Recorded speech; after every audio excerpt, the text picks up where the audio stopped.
کراله نه پرېږدي په زړونو کې پښتو حالات کراله نه پرېږدي په زړونو کې پښتو زمونږ خو بهیږي په رګونو کې پښتو په ویښه مې احساس او شعور دواړه پښتانه دي په ما خورا خوروي په خوبونو کې پښتو ډیرو عزتمندو قدرمندو مشرانو امزول ورونو باشعور او نرانو پښتنو ستړي مشئ په خیر علي هر کله راشئ ډیر خوشحاله شوم چې ستاسو دا دومره درنه غونډه مې ولیده خو ډیره به ښه وه چې دا د پښتو او د پښتونولۍ په نوم را جوړه شوې غونډه داسې وې چې دا حال ګوټ په ګوټ ډک وې بهر هم خلک ولاړ وې خو پښتنو ټول عمر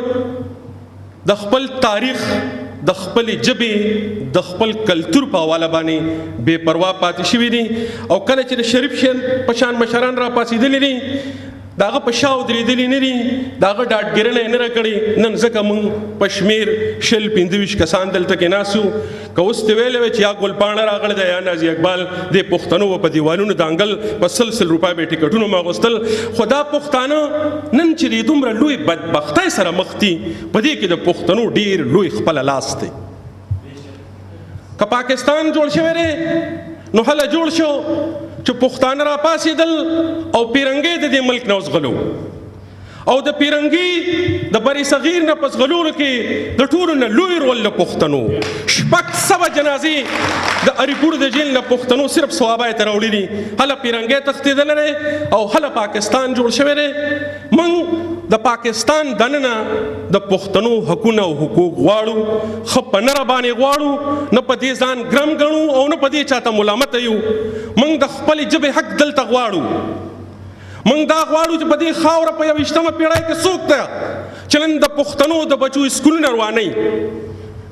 شریف صاحب خبره وکړه چې دلته کې دی وکیل صاحب خبره وکړه چې پښتانه ډریوران دي یا مزدوران دي پښتانه ځکه ډریوران دي او مزدوران دي چې په 21مه پیړۍ کې هم خلک د پښتنو د بچو سکول روانوي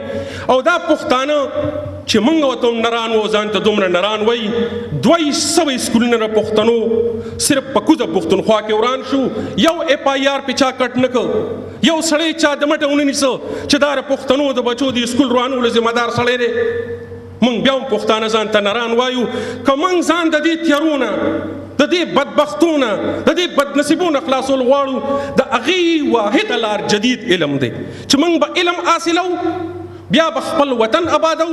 بیا به خپل کلتور شته کوو بیا به خپله ژبه شته کوو چې څو پورې پښتنو د علم لار نه راخپله کړې نو د دې بدبختونه زموږ د خلاصي لار نشته دا زما ډېر محترم مشر ولاړ دی زه د دې مشرانو تر یو بلې خبرې نشاندهي کوم او غداره چې د څه وخت راسي په دې متحده عرب اماراتو کې یا د اردو په دې نورو چینلونو کې په پښتنو پورې ملنډې کېږي او خبرې ورپورې کېږي او دلته کې په پښتنو پورې خلک خبرې کوي ملنډې کوي لطیفې ورپورې جوړوي او دا پښتانه په 3 پیس سوټ کې او پټای کې په مخکینی قطار کې ناست یو په هغې احتجاج نشي کولی هغه ملنډې په یو کس پورې نه چې څوک په نظار پورې خندا کوي هغه وایي پټان ایسا بولتے اور پټان ایسا بولتے ہے په ټولو پښتنو پورې ملنډې کوي راځئ چې راویښ شو او دغه خلکو مخنیوي وکړو چې دا په پښتنو پورې ملنډې کوي موږ ورته دا وایو که پښتانه نه وی نن به ستاسو په سر دوره بودی وی شکر وباسئ چې پښتانه و دلته کې چې تاسو نن مسلمانان دا کلمه ووایئ او دا پاکستان هم شته نو زه د دې خبرو نه پس ما سره خو یو څو شعرونه دي د پښتو په حواله زه غواړم چې تاسو ته زمزمه کوم د شمش قمر اندیش بابا شعرونه دي هغوی پس د مروره چرته تللی د پښتو پس د مروره چرته تللی د پښتو دا ولې په دې ښار کې داسې غلې د پښتو هم اورو هم یې وایو نه یې لږو نه یې لولو هم اورو هم یې وایو نه یې لږو نه یې لولو دا موږ په عجیبه ډول دا موږ څه په عجیبه ډول منلې د پښتو او د بل سره خو